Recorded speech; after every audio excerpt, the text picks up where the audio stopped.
Yan po ang pagkakaisa, yun ang tinatawag na unity. Mga kaibigan. Maraming salamat rin sa pagkakaisa.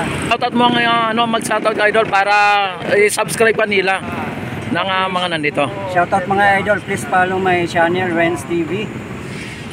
One word lang yan siya, Renz TV. Ayan. Salamat my idol for the opportunity.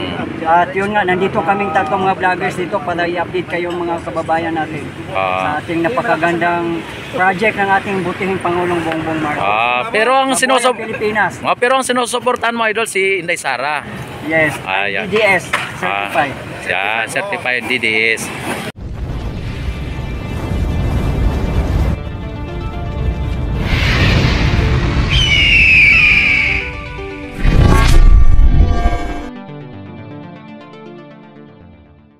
Yan po ang pagkakaisa, yun ang tinatawag na unity.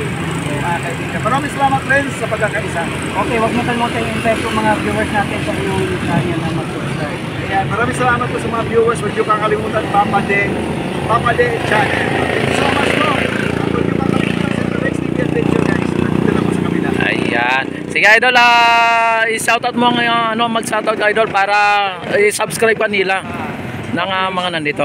Shoutout mga idol, please follow my channel, Renz TV. One word lang yan siya, Renz TV. Ayan. Salamat my idol for the opportunity. At yun nga, nandito kaming tatlong mga vloggers dito para i-update kayong mga kababayan natin sa ating napakagandang project ng ating butihing Pangulong Bongbong Marcos. Pero ang Pilipinas. pero ang sinusuportahan mo, idol, si Inday Sara. Yes, Ayan. DDS certified. Yan, certified DDS. Ayan, mga kababayan, ano? Pagkakaisa natin bilang isang Pilipino, kung tayo ay nagkanya-kanya tayo, kailangan meron tayong puso bilang isang Pilipino. Kasi sino naman talaga ang magtutulungan kundi tayo lang naman. Tama. Ayan, opo. Kasi debate ka about Bible. Pagkatapos pagod ka na anong napapala mo?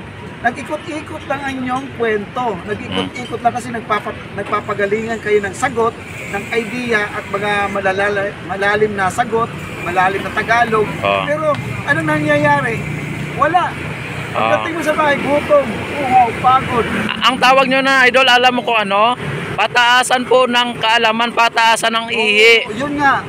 Yun ang ano doon. Wala na nanalo. Wala na nanalo. So totoo naman talaga yun Yung Bible hindi dapat pagdidibatihan yan. Ikaw na po ang nakakaalam kung paano mo intindihin yung binabasa mo sa Bible. Kasi lahat ng Bible, lahat ng pagbuklat mo ng ganon, pasok sa buhay mo yan kung intindihin mo talaga yan. Yan, ibig sabihin, idol, ang mga katulad nito na debate sa politika, hindi din dapat. Parang example lang yan sa Bible ng politics natin, dapat hindi pagdebatihan. Kasi nga dapat magtulungan. Yun, tama yun. Kasi wala naman dapat pag-awayan dapat Kasi ang government kasi dumaan tayo sa butuhan. Binuto ng halalan, halalan. Binuto ng taong bayan yan, siyempre siya ang nanalo, siya ang nagustuhan ng taong bayan. Dapat suportahan, opo. Wag na tayo mag-election pag ganyan kung lagi tayong against sa mga nanalo, diba? Suportahan natin kasi binuto ng taong bayan. Ang masama yun, idol, yung mga hindi nagsusuporta sa Pangulo o sa gobyerno, yung hindi nagboto o hindi po narehistro. Sila yung maingay, no? Tama, di ba, idol? Baka mamaya yung hindi nagrehistro o hindi nagboto, yun pa po ang mga maingay o yun pa po ang ngawa. Yung mga bumoto naman, natalo ang kanilang manok, ang advice ko na lang sana, tahimik lang muna tayo. Kasi kung ayaw nila yung marinig yung boses ni BBM na magsasalita, ayaw nila marinig yung mga pinangako na hindi na natutupad, ay wag na natin pakinggan, kundi manahimik ka. Kasi kung nagsasalita tayo na hindi maganda, wala naman din nangyayari Mas lalong nagkagulo tayo. Kaya maraming mga senior citizen po ako ang aking na-interview noon dito sa Esplanade na ako nga Isko, sabi niya, binuto ko si Isko. Pero nanalo si BBM, anong ginawa ko? Sinusuportahan ko si BBM. Kasi si Isko dati, mayor ng Maynila, mahal na mahal niya ang mga senior citizen. Kasi mayroon akong utang na loob kay Isko, kay binuto ko siya. Pero natalo si Isko, si BBM nanalo, kay BBM ako. Ano na po yun? Kaya simpleng-simple lang po. Open-minded ang tawag nun, idol. Oo, open-minded. Hindi ano na utak niya, talagang sarado na doon sa isang taong na mindset na niya. Kasi ang gusto naman talaga ng tao na tahimik, maganda ang buhay, maganda ang... Kasi ang hinahanap ko sila iba, yung mga sinasabi pinangako noon na hindi natutupad, hindi hinahanap nila eh. Kasi ayoko na pag-usapan niya kasi hahaba ang kwento natin, ang ating kwento. Tama po, yan. Yan po si Papa D channel. Yan po ang hinyo at malawak ang pag-unawa at pag-iisip niyan. Kaya sabihin ko lang sa inyo, pag may mga basher na pumapasok sa mga live streaming, pag hindi ka talaga maganda ang mga kino-comment, pwede mo namang i-left mo yung mga yan eh. Kasi wala ka namang mapapala dyan. Wala ka mapapala dyan. Sa totoo lang. Kasi sayang na yung live streaming mo eh. Nag-load ka, naggastos ka, pumunta ka dito, nagpamasahe ka. Tapos nag-live ka, nagngangawa ka, nagsasalita ka, magpapagod ka, nauuhaw ka. Tapos yun ang mababasa mo na hindi maganda. Huwag na lang. Hindi mo i-let yun. Ayan. Vibes tayo guys. Ayan, Papa D, maraming salamat ha. Mabuhay po kayo hanggat gusto mo. Ayan.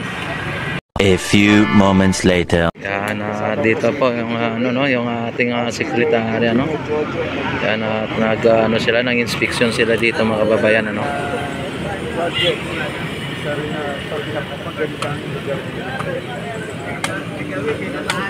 Yan.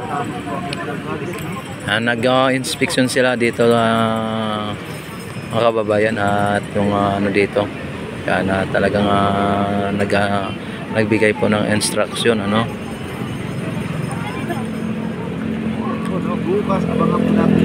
Ayan, nakita naman ninyo mga babayan na talagang inaasikaso dito yung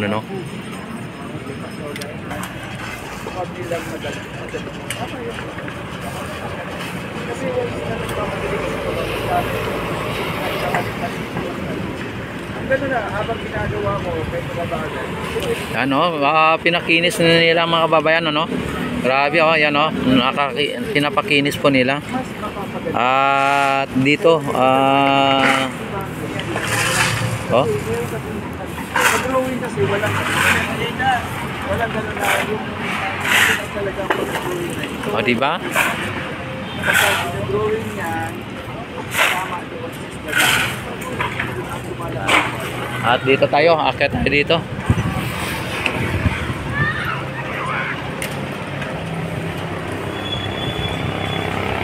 Yan, napakaganda po dito mga babayan, napakaganda.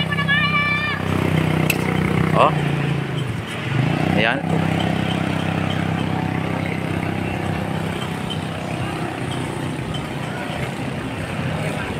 Diba? Napakaganda ng dito, napakaganda mga babayan. Ayan kung nyo nakikita.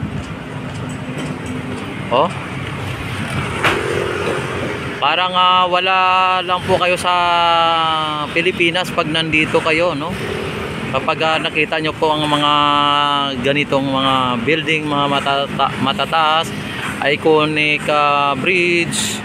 Yan, talagang pati dito ay napakaganda pong pagmasdan mga babayan, lalo na pagkagabi ito. Ay talagang napakagandang pagmasdan ang mga ilaw.